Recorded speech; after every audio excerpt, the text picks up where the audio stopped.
box. My brother, my sister, this is why we speak truth to power. And the Pandora box is always active. From 3:30 all the way to 4:30, 1 hour of the Pandora's box. My brother, my sister, we normally don't like to criticize, but if we must criticize, we only will criticize to build and not to destroy. This is the box. This is the pot. This is the pit where nothing else can be found but pure fire. My name is Blakk Rasta. This is the Black Pot, aka Kukushudumu. And today, as usual, we have so much to talk about. Hear me now. Now we're going to begin with something I am taking from City Newsroom, and it's very interesting. It says, UTAG to resume strike on Friday over poor conditions of service. And this one was published today, the 6th of October, 2021, and written by one Ernest Ahinful. I read. The University Teachers Association of Ghana, UTAG, has asked its members to resume their suspended strike on Friday, October 8, 2021, over poor conditions of service. This was contained in a communique issued to its members on Tuesday, that's yesterday, the 5th of October 2021. According to the said communique, the decision was arrived at on Friday, October 1, 2021. UTAG insists that the decision has become necessary because negotiations with the government are in stalemate a month after it suspended the earlier strike. My brother, my sister, what are the university teachers asking for? $2,000, an equivalent of about 12,000 Ghana cedis, is what they want to have as their basic salary. And this government that has no respect for education, has no respect for teachers, it only has respect for soldiers, for fear of coup d'etats. Soldiers' salaries are skyrocketing. Soldiers' salaries are increasing night and day for fear of what happened in Guinea. But those who give the knowledge to the people are not respected. I'll tell you something Kwame Nkrumah said. In fact, Kwame Nkrumah was celebrating teachers. After all, he himself was a teacher. And you know what Kwame Nkrumah said? And I'll tell you just that in just about 2 minutes. Hear me. Kwame Nkrumah talked to an audience about teachers. And what did he say? He said there was a very rich man who had a very beautiful daughter. Now the man already had money. He was wealthy. So he was not looking for a rich man to marry his daughter. He wanted a very brilliant person. What happened? Doctors were there. Nurses were there, all of them coming there to audition. Engineers were there. So many different people from different professions were there. Artisans were there. Artists, musicians were there. Because this was the daughter of the richest man in the area. And all of them started blowing their own horns. Pa, pa, pa, pa, pa, all over the place. The engineers, the doctors, the politicians, and so on and so forth. And when the man, the rich man, was about to settle on one of these, the teacher came as the last person to audition. He said, all these people are great people, wonderful people. Very, very great. And we are all convinced that they are good. But I want to ask them one question. Who taught all of them? The engineer, the nurse, the doctor, the artisans, and so on and so forth. And all of them chorused their answer, the teacher. And he looked at everybody and said, I am that teacher. I am a teacher. And obviously, if your master's master is in a competition, then you know that you have lost long before you even start. Kwame Nkrumah told this story to honor teachers. A man who loves and honors teachers, my brother, my sister, will not say that the teaching profession can never make you rich, can never make you a millionaire. They are the people who continue to tell teachers that, hey, your reward is in heaven. Yet the reward of Nana Akufo-Addo and his ilk, his family members, my brother, my sister, is in a jet plane that is flying high up there so they can have their shower and watch Van Damme films and eat all the assorted food that they can find. It's an insult, and it hurts me as a teacher myself. My mother was a teacher, father teacher, and almost my family, the whole of my family, 99% of them teachers. So when I see people disrespecting teachers like Nana Akufo-Addo is doing, I feel hurt. My brother, my sister, in order not to jump the gun, let me tell you another thing. Hear me now. You remember the special prosecutor only last week was interviewed, and in this interview, what did he say? He said he was a teacher at the university, but he left it because the salary of a teacher in Ghana, my brother, my sister, is nothing but comic. He said the salary of a teacher is nothing but a comic relief. In other words, it's a joke. He went ahead to say that the salary of the university teacher cannot even buy him a bicycle. Why do you insult the people who have taught everybody? Why do you disrespect people like that? My brother, my sister, we all see night and day how teachers struggle in order to give knowledge to people. Kwejil Agri was a teacher.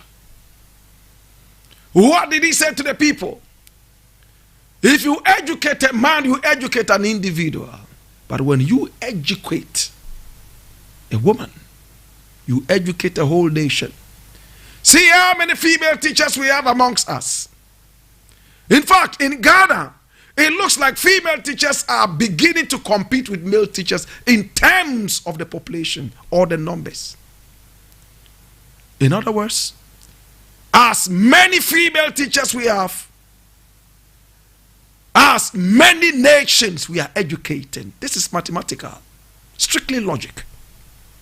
If Agri told you that to educate a man is equivalent to educating an individual, and educating a woman is equivalent to educating a whole nation, then the more female teachers we have, the bigger our nation in terms of educated people. Hallelujah.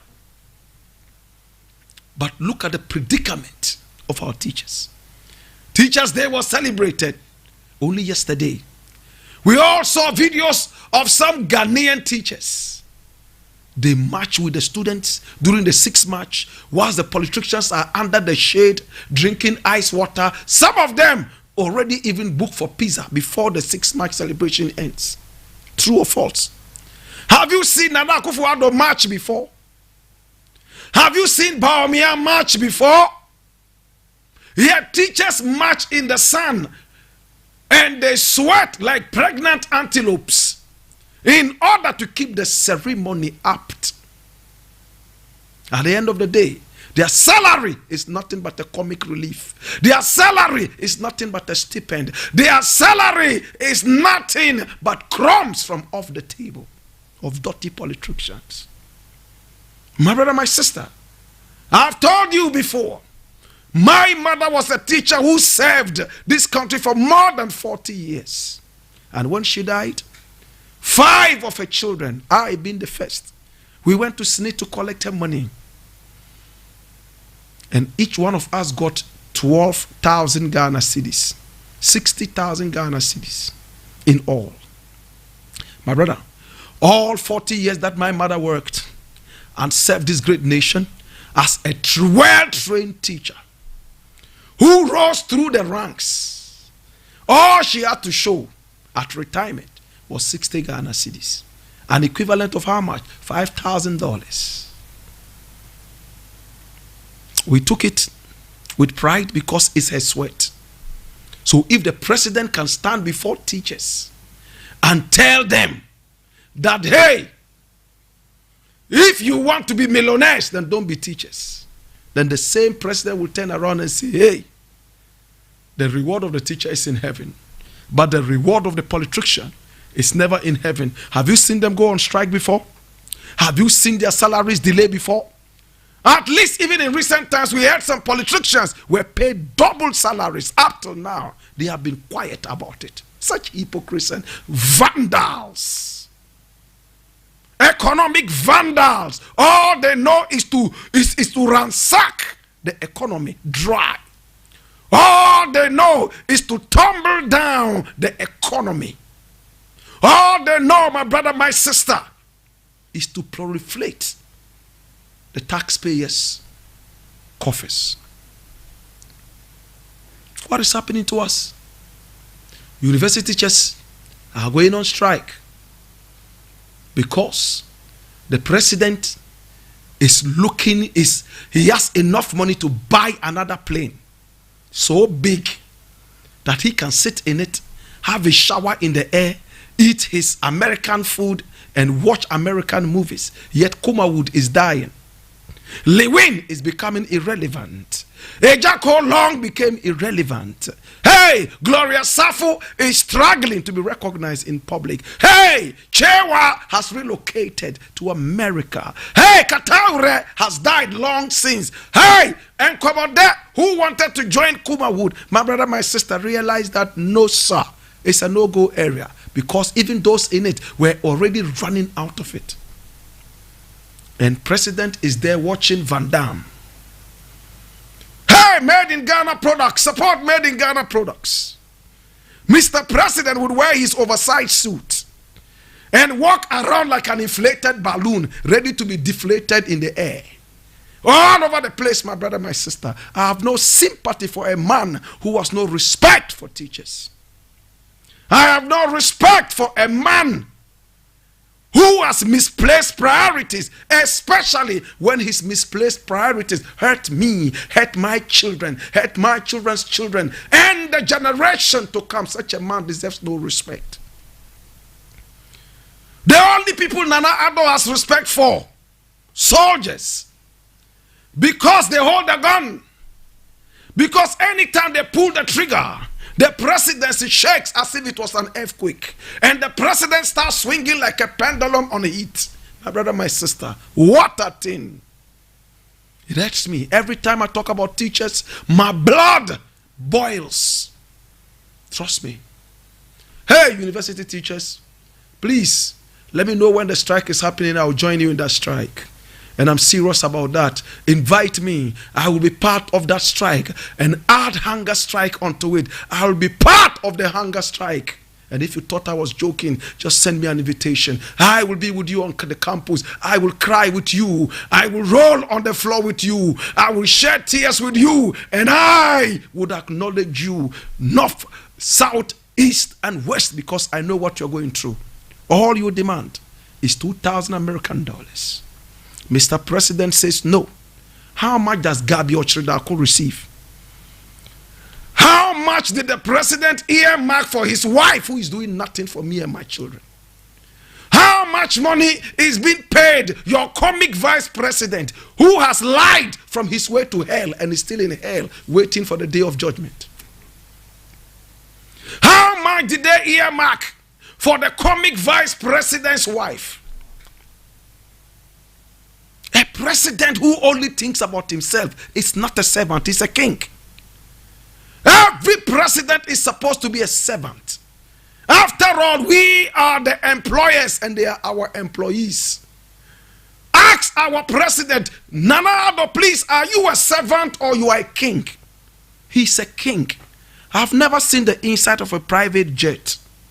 In fact, I have only sat in commercial planes. And that even is a privilege. I know the multitudes who have never even seen an aeroplane except in a movie or up there flying several thousands of feet above sea level. Hallelujah. The closest I got to a private jet was an helicopter that flew me across the Amazon forest right there in Guyana and beyond. And even that was faulty, and it started shaking and dancing like a pendulum on it whilst we were up there. My brother, my sister, if the president is serving us, he must be the last to see the inside of a private jet. We produce cocoa in this country. How many of us have ever seen raw cocoa beans? We produce gold, and we are the #1 gold producers in the whole of Africa. My brother, have you ever seen gold? All you see is Asantehine's, around Asantehine's neck and arms, something shiny, and they say it's gold. One of these days, I am not the prophet of doom, but let me tell you, armed robbers are going to attack Asantehine and pull out all the gold, because Nana Addo has made this country very, very unsafe for even the mosquitoes and cockroaches that live in this country. You want to hear it again? I'm saying that the gold that Asantehine wears around his neck, the gold that he wears around his arms, that's if they are true gold. Armed robbers are going to attack him and pull it out. Because, my brother, my sister, the country has become so unsafe that the whole bullion van would have armed robbers track it and shoot and kill police people and steal money from the bullion van. That in broad daylight, we see places that are ransacked and bullets are flying and bodies are falling cold night and day, all because of robbery. That in broad daylight, we see people on motorbikes that block cars and steal from them while the sun is still smilingly clear. Unsafe. This country is so unsafe. How many of you go to bed and you write your will before you go to bed? I do that every night. Every night I'm going to bed, I write, in the name of the Most High God, I thank you for giving me today. I'm going to bed. I don't know if I will wake up. If I don't wake up, please, the small car that #1 gave me, give it to my first son. His name is Kudus. The broken bicycle that I have in the corner there, give it to my second son. His name is Jamal. Hey, my shoes, 6 of them, some of them are even torn. Please give 2 of them each to the boys. As for the girls that I have, I don't know. I don't know what I can give them. Oh, because in this country, you don't respect hard work. All you respect is tomfoolery and skullduggery. Somebody won't understand. Why? University teachers want $2,000 as base salary. But because you have a president who is sky crazy, sky happy, every time he's in the skies, he's closer to God. You have a president who wants to spend our money to buy a private jet, a bigger one. They say the one we have has no leg room. It doesn't have 2 showers where the president can use. It doesn't have enough room to carry his Reverend Owusu Bempah chair in it. It doesn't have enough room for him to watch a Van Damme movie. So he wants a bigger one. Yet other countries are scrambling and running around to get our private jet. Guinea has come for our private jet. Liberia has come to rent our private jet. Yet our president is too big to sit there. He says he has no leg room. Yet you are the shortest president in the whole world. What leg room are you talking about? Are you taller than Bia? We are. Are you taller than we are of Liberia? Are you taller, or do you have longer legs than the man who just took over Guinea? Yet they come for our plane and they sit comfortably in it and take selfies. Yet our tallest president in the whole world, the plane is not enough to give him leg room. It means when he sits, he cannot stretch his legs properly. Jesus Christ. Did you hear that, Ghanaians? Did you hear that? The president's people said that there is not enough leg room for the president in this new plane. Our own private jet. His legs are too long. So when he sits, his legs cannot stretch. And Nitiwil came with a dumb explanation as well. Scalawag people. Somebody won't understand that word. Scalawag. My brother, my sister. Hey, hear me now. They will continue doing this until Ghanaians become angry enough before things will change. May I leave this here? But you tag. You're on a good course. Lay down your tools. All they can do is to threaten you and tell you, hey, if you don't go back to work within 2 months, we'll sack all of you. Let them sack all of us. If they want, they should set the university on fire. Let them sack us. My brother, my sister, teachers form the backbone of development in every country.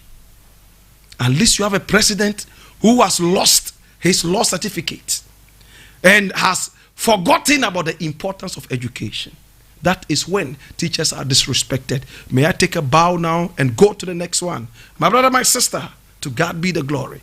I love you, teachers, and we are in support. Let the action begin right now, my brother, my sister. I want to deal with the next thing right now, my brother, my sister, and this one I'm reading from Peace FM Online.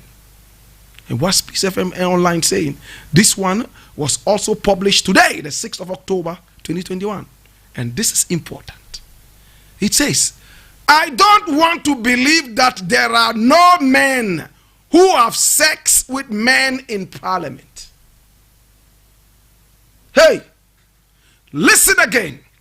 I don't want to believe that there are no men who have sex with men in parliament. And this is the director of the AIDS Commission. All he's saying is that he doesn't want to believe that there are no homosexuals in parliament. Did you hear that? Did you hear that? Yes, you heard it well. The director of the AIDS Commission in Ghana says, I don't want to believe that there are no men who have sex with men in parliament. And when you read the story, I'm not going to read it. It tells you how he's so angry about the fact that there's a new anti-gay bill being pushed by Sam Jatta. And he thinks that this is going to make it worse for homosexuals because they will go underground. And the AIDS situation will become worse amongst homosexuals in Ghana. He has made his point. I have no qualms with his point. That is his opinion. But what I'm interested in is this part that says, hey, and this is interesting. I don't want to believe that there are no men who have sex with men in parliament. And so, how are they going to handle their own? Are they going to expose them and give them to police, or they will not associate with them? Because if you associate with them, then you are an ally. And our advice to Parliament is that we know the law will not be carried out in its current state. And his name is Etuahine. And he is the Director General of the Ghana AIDS Commission, Chreme Etuahine. That's his name. Now this is easy, isn't it? This was the same thing I said about MPs in 2015. And they hauled me to the Parliament House and asked me to apologize for calling them criminals, because at the time, marijuana was seen as a criminal thing, marijuana smoking. I take it again. This was the same thing I said in 2015 when I was fighting and advocating for the legalization of marijuana, which has been legalized today in Ghana, right? So we see several years ahead of us. But I was still hauled to the Parliament, and I went there and they asked for an apology, which I gave to them. Many were those from that time till now who still believe that Blakk Rasta was not man enough, but time and tide will exonerate the circumstances. Hear me? Now the MP's argument at the time when I met them in the Parliament House was that you have called us criminals. People will not respect us because you said that 80% of us smoke marijuana. Today, this is the Director General of the AIDS Commission. And he says he doesn't want to believe, and he won't believe, that there are no men in parliament who have sex with other men. In other words, there are homosexuals in there, and by the laws of this country, homosexuality is criminal, punishable by jail terms. True or false? So he's trying to say that there are criminals in the parliament house. He wouldn't believe that there are no criminals in there. Are they going to haul him before the parliament house? Are they going to do that? He says he wouldn't believe it. There are men who have sex with men in parliament. So now that they are coming out with the anti-gay bill, is the bill going to affect them too, or they will protect each other? Jesus have mercy. Ghana has become interesting. Oh, I never knew that there were men who had sex with men in the parliament house until I saw this. So I will open my eyes better to see those men who are having sex with other men in the parliament house. Remember, this is the Director General of the AIDS Commission. And I'm going to tell you why this is very dangerous. Listen. He said, and I need you to listen to this. He said, we have worked with the LGBTQ since 2014. We have never promoted any of their activities or done anything to suggest any of the things that the draft bill seeks to prescribe. Listen, sometimes when you read some of these, when people talk, put some logic into it, put some mathematics into it, and then try to solve the quadratic equations. And when you do, you will see the reality right in front of you. Director General of the HIV/AIDS Commission says he's been working with AIDS patients who are gay from 2014. Take it back. So he will not believe that there are no gays in the parliament house. Can you connect them? The man, he said, he's worked with gays who have HIV/AIDS, and they come to the AIDS Commission and they deal with them. So nobody can convince him that there are no gays right there in the parliament house. After all, he's been working with them from 2014. Jesus have mercy. This is mathematical, simple. If a crocodile comes out from water and tells you that when the fish is sleeping, it opens one eye, you must believe the crocodile. And if the fish comes out of water to tell you that the crocodile just gave birth, please, you have no reason to doubt it. AIDS Commission boss, you have touched a very, very raw nerve. And I would love to see how this will be dealt by Alban Bagbin and some of the people in parliament. We want to know if there are truly criminals in the parliament house. And it looks like the AIDS Commission boss has all the answers. If you can haul me there, haul him there as well. I would want to hear him. He's been working with you gays in the parliament house. He's been working with you gays and lesbians from 2004, from this publication. We want to see, where are the gays?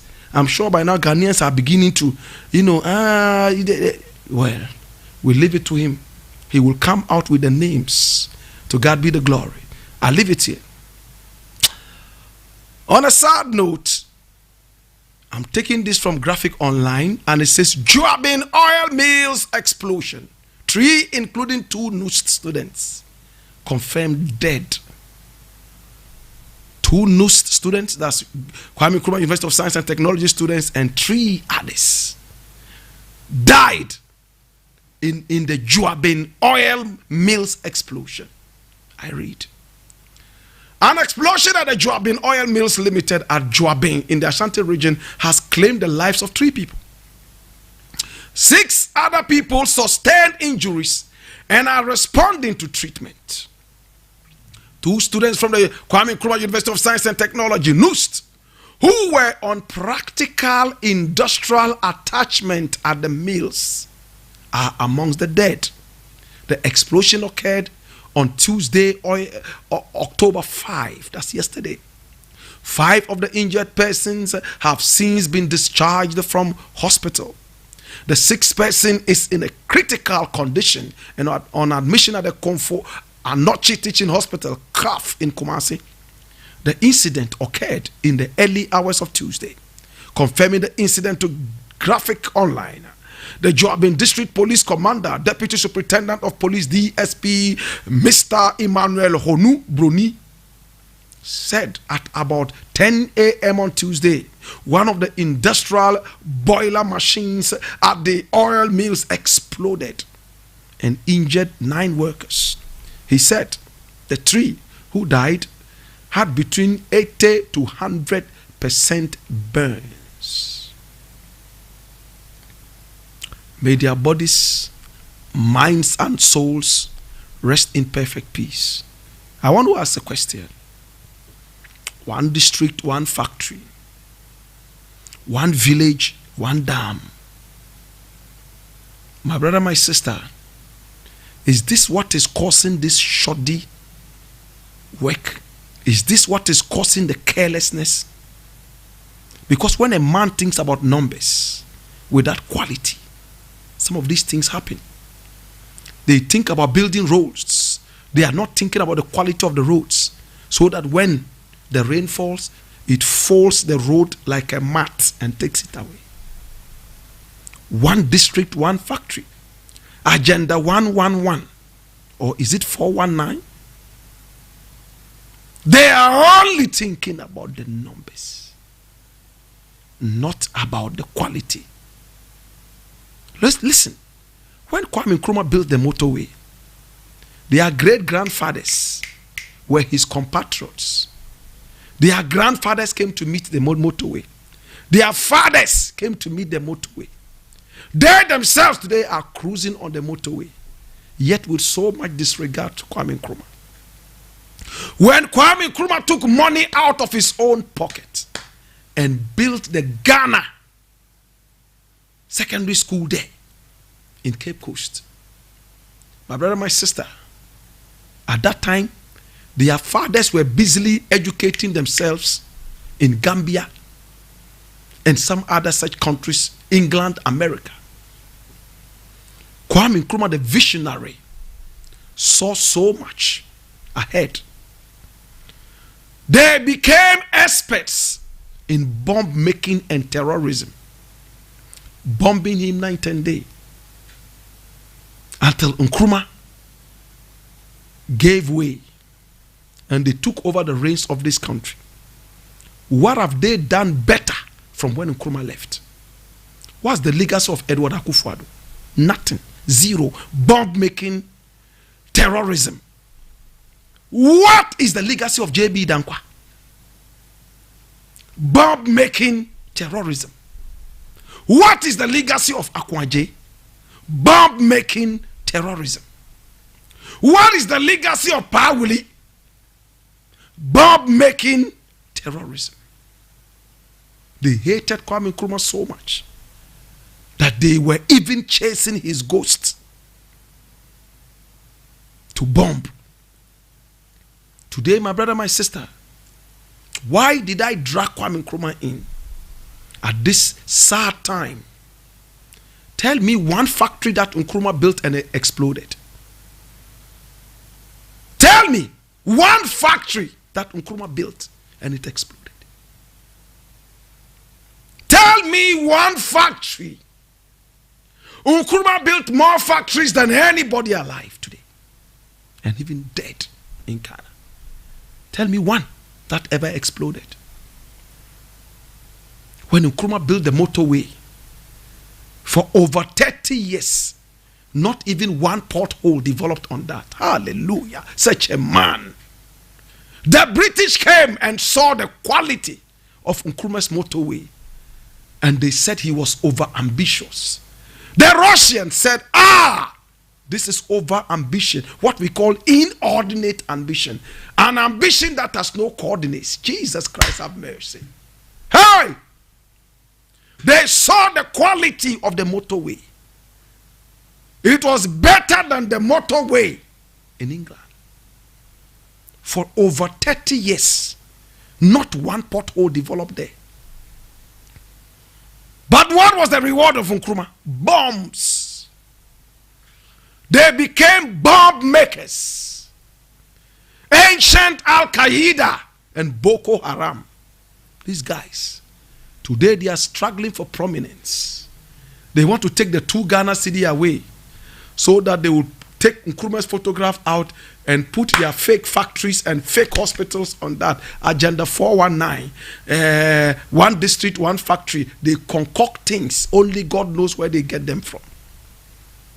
My brother, with this government, anywhere I hear explosion, I know that is something they've been doing from the days of their grandfather. I'm not surprised. They are experts when it comes to explosives. The first time Ghana ever heard about a bomb, it was these people, Nana Akufo-Addo's grandfathers and fathers. They made the bombs. Oh, so you know how to make bombs. And today we are importing bombs from Russia. So Edward Akufo-Addo, J.B. Danko and the rest of them knew how to make bombs. Yet today we are importing bombs from Russia. We are importing dynamite all the way from China. Oh, sir. But the bombs that kill people, you know how to make those. God will punish you people. Wicked people. As for Nana Addo, he's the most disgraceful president in the Pan-Africanist world. No Pan-Africanist likes this guy. From suit wearing to sky bathing and trying to fight the legacy of Pan-Africanism. Anywhere Pan-Africanism is mentioned, Nana Addo will drop a bomb there, manufactured by his fathers. Boom! Explosion. Now explosions are going to Joabe. Did any of Nkrumah's factories ever explode? Even the motorway. Nana Addo will build one road. 3 days later, 70 potholes are there in every kilometer. Why? Why? What are you using to build these roads that anytime it rains, it washes the road away? You claim you are building interchanges, and every second, barriers are being stolen. When Nkrumah built those ones, who stole the barriers? When Nkrumah built those ones on the motorway and so on and so forth, were people still stealing rail lines? Why is it that it is now people are stealing rail lines? Meanwhile, in the days of Nkrumah, we had railroads.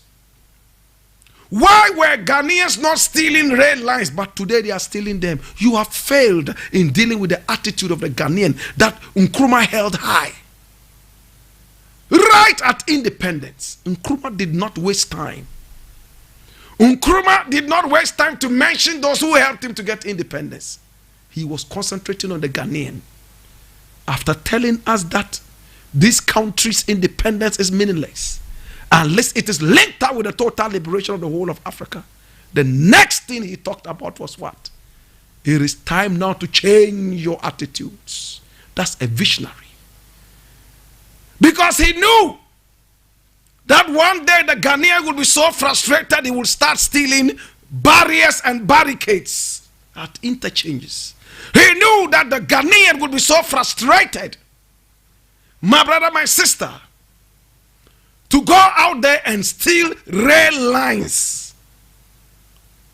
So he started dealing with the attitudes. He made sure that in every school, the national anthem was recited at every assembly. He made sure that in every gathering, the national anthem was blasted. The national pledge was also recited to remind us of our vow and our oath to uphold the image of this country. But today, I'll be shocked if Nana Addo can recite the national pledge. I'll be shocked if Gabi can recite the national pledge. I will be shocked to the bone, in fact to the marrow, if Baumia, lying comedian Baumia can recite the national pledge. I've given them homework. Now they will go and try to memorize it. But because of their dead brains, they can't. If they had the opportunity, my brother, my sister, they would even change the national anthem. After all, Nkrumah brought it. If they had the opportunity, they would take off the national pledge. Today, people know all the verses in the Bible.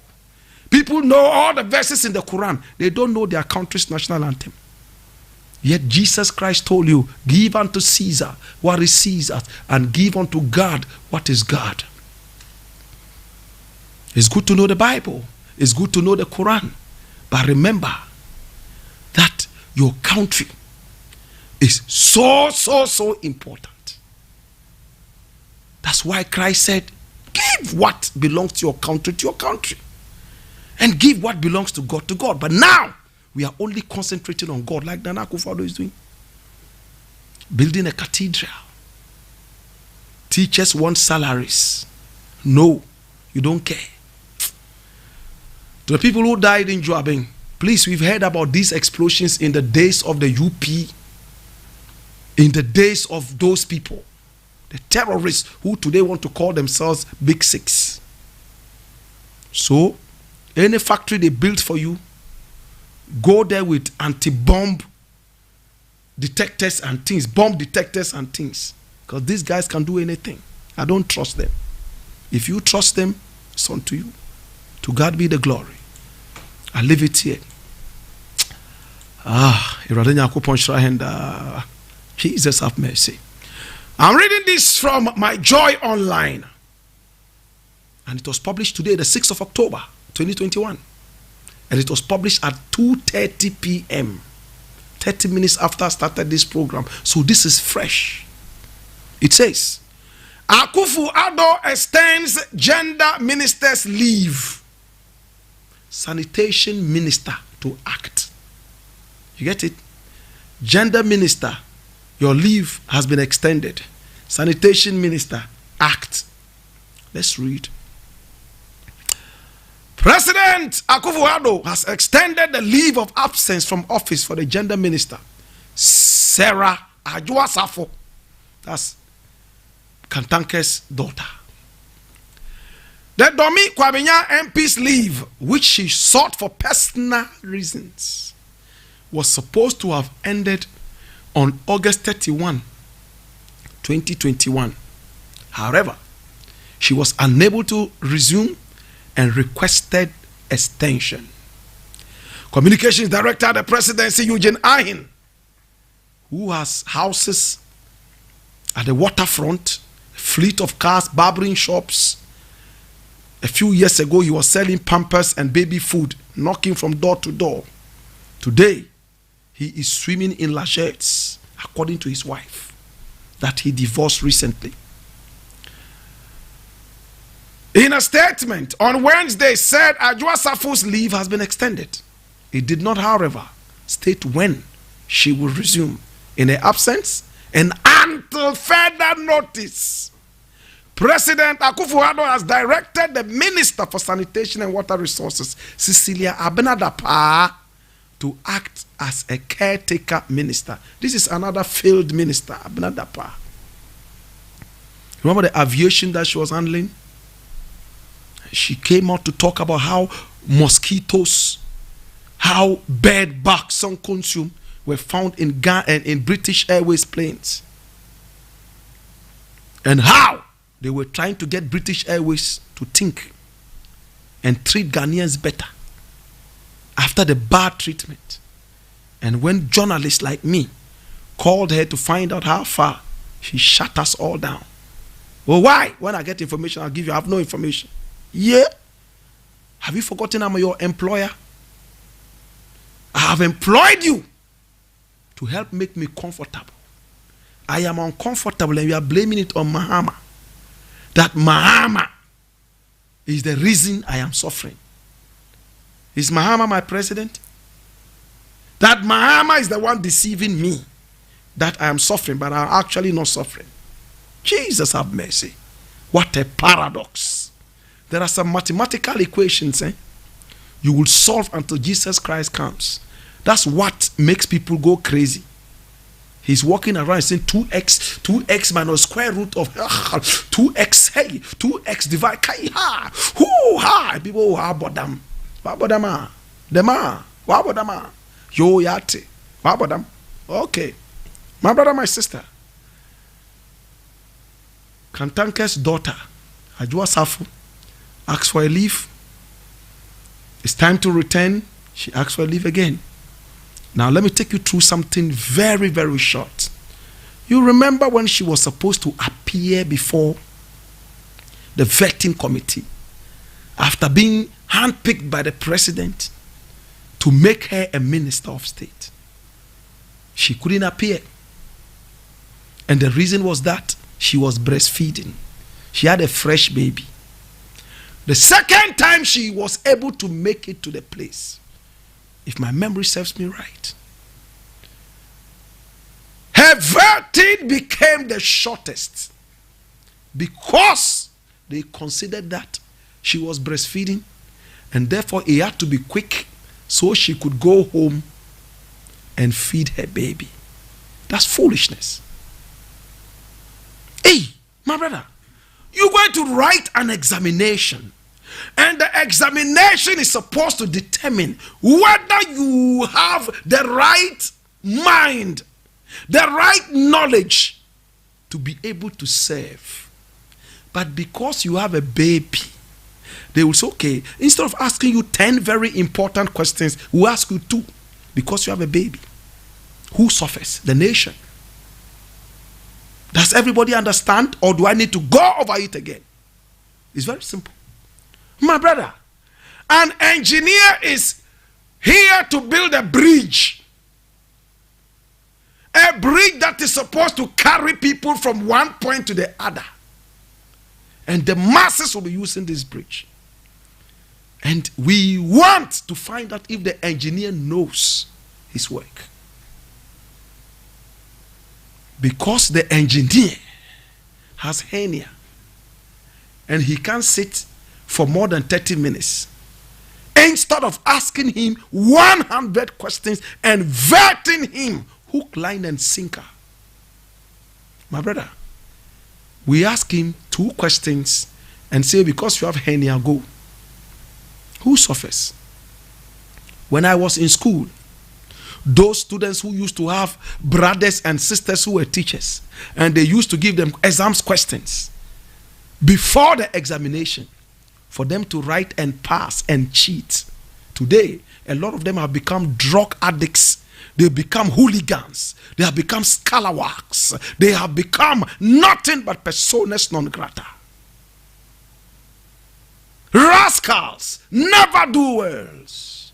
My brother, my sister, walking all over the place, and they become nothing but destitute, 1, and 2, they become a very big problem to us and humanity. That's what happened to Ajua Safo. Instead of interviewing her, grilling her, what prevented her from bringing a baby?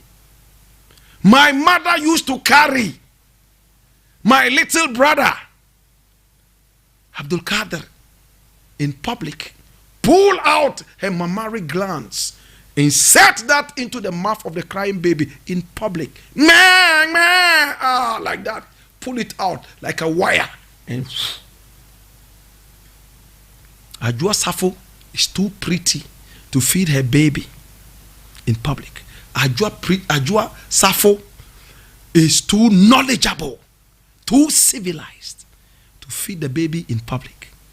So MPs who sold us out, the vetting committee that did an awfully bad job, decided to give her a leeway to irresponsible life as a public servant. To make it worse, even at the short vetting, what did she say about the witch camp in Gambaga? The witch camp in Gambaga, what did she say? She said they will rebrand it. That's Ajua Safo. Oh, when I became a minister, the witch camp at Gambaga, we will rebrand it to make it comfortable for the witches. Hey!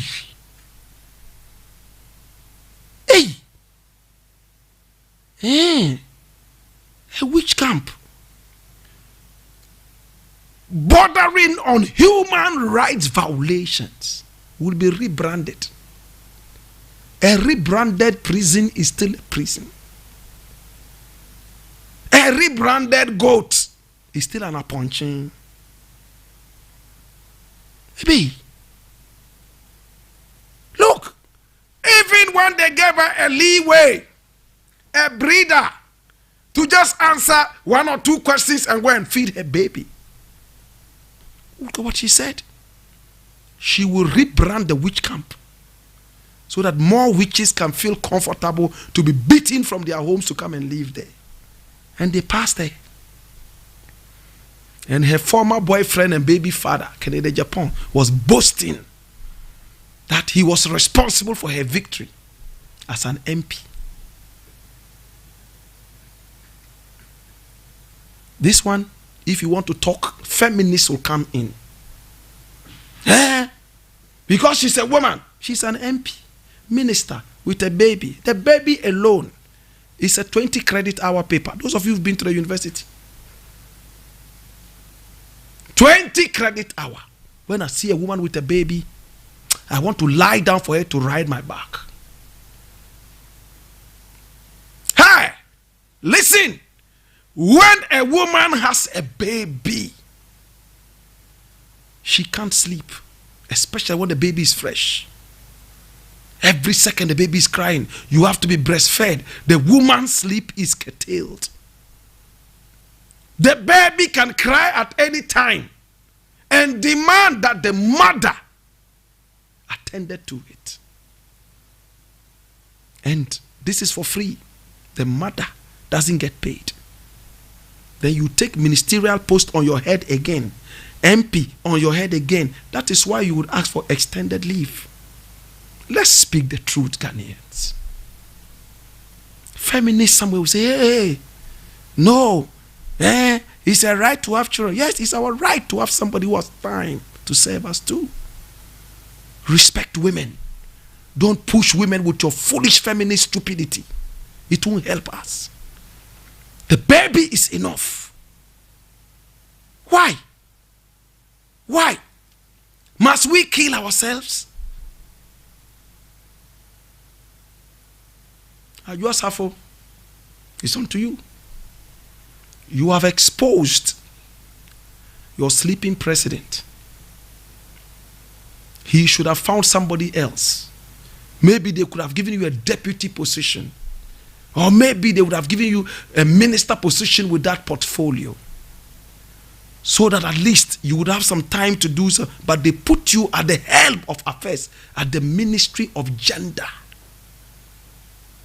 Children and women, whatever. You see? To God be the glory. I leave it here, my brother, my sister. I want to say thank you for coming along with me. I appreciate you. I'm not always right. Sometimes I'm wrong. But I try as much as possible to be fair. I try as much as possible to be fair. Because Ghana first. If Donald Trump, American dumbish president, who caused a lot of human rights violations whilst in office. Yesterday I was watching CNN and I started to puke. Former press secretary to Trump was talking about the fact that there were so many violations against her and Trump didn't care. Trump himself violated her. She's called Grisham, Miss Grisham or something. This was the man a lot of Ghanaians were hailing. Yeah, he's the president. A man who wanted to have a coup d'etat in America. Even him, as dumb as he is, he said America first. Yet those of you who claim you are wise, your party is first, like John Boedu. I go to the Galamsey field and I make sure that the excavators that the president said they should burn, I take my party members' own and I give it to them. And then the others, they can burn them. They are not members of our party. That is my work as a party secretary. So, Jesus Christ. That's it, eh? I never knew. To God be the glory. To God be the glory. To God be the glory. To God be the glory. To God be the glory. Finally, I think my time is up. Have you heard that? R. Kelly, they've removed all his music from YouTube. All the streaming sites out. Because he has been convicted of crimes. Shall we have that in Ghana? In Ghana, the day you are convicted of crimes, that's the day your music rises. We have artists who are flaunting money, yet the tax authorities are sleeping. Food for thought. My name is Blakk Rasta. I appreciate you and I thank you for coming along with me on this very precious journey of Pan-Africanism and consciousness. I love you. Ghana shall prosper. And remember, Ghana first, not your party. Ghana first, not your brother. Ghana first, every time. Yes, even dumb Trump knows that. Some boy coming in like a fraud. Him say him name Donald Fraud. That's the right.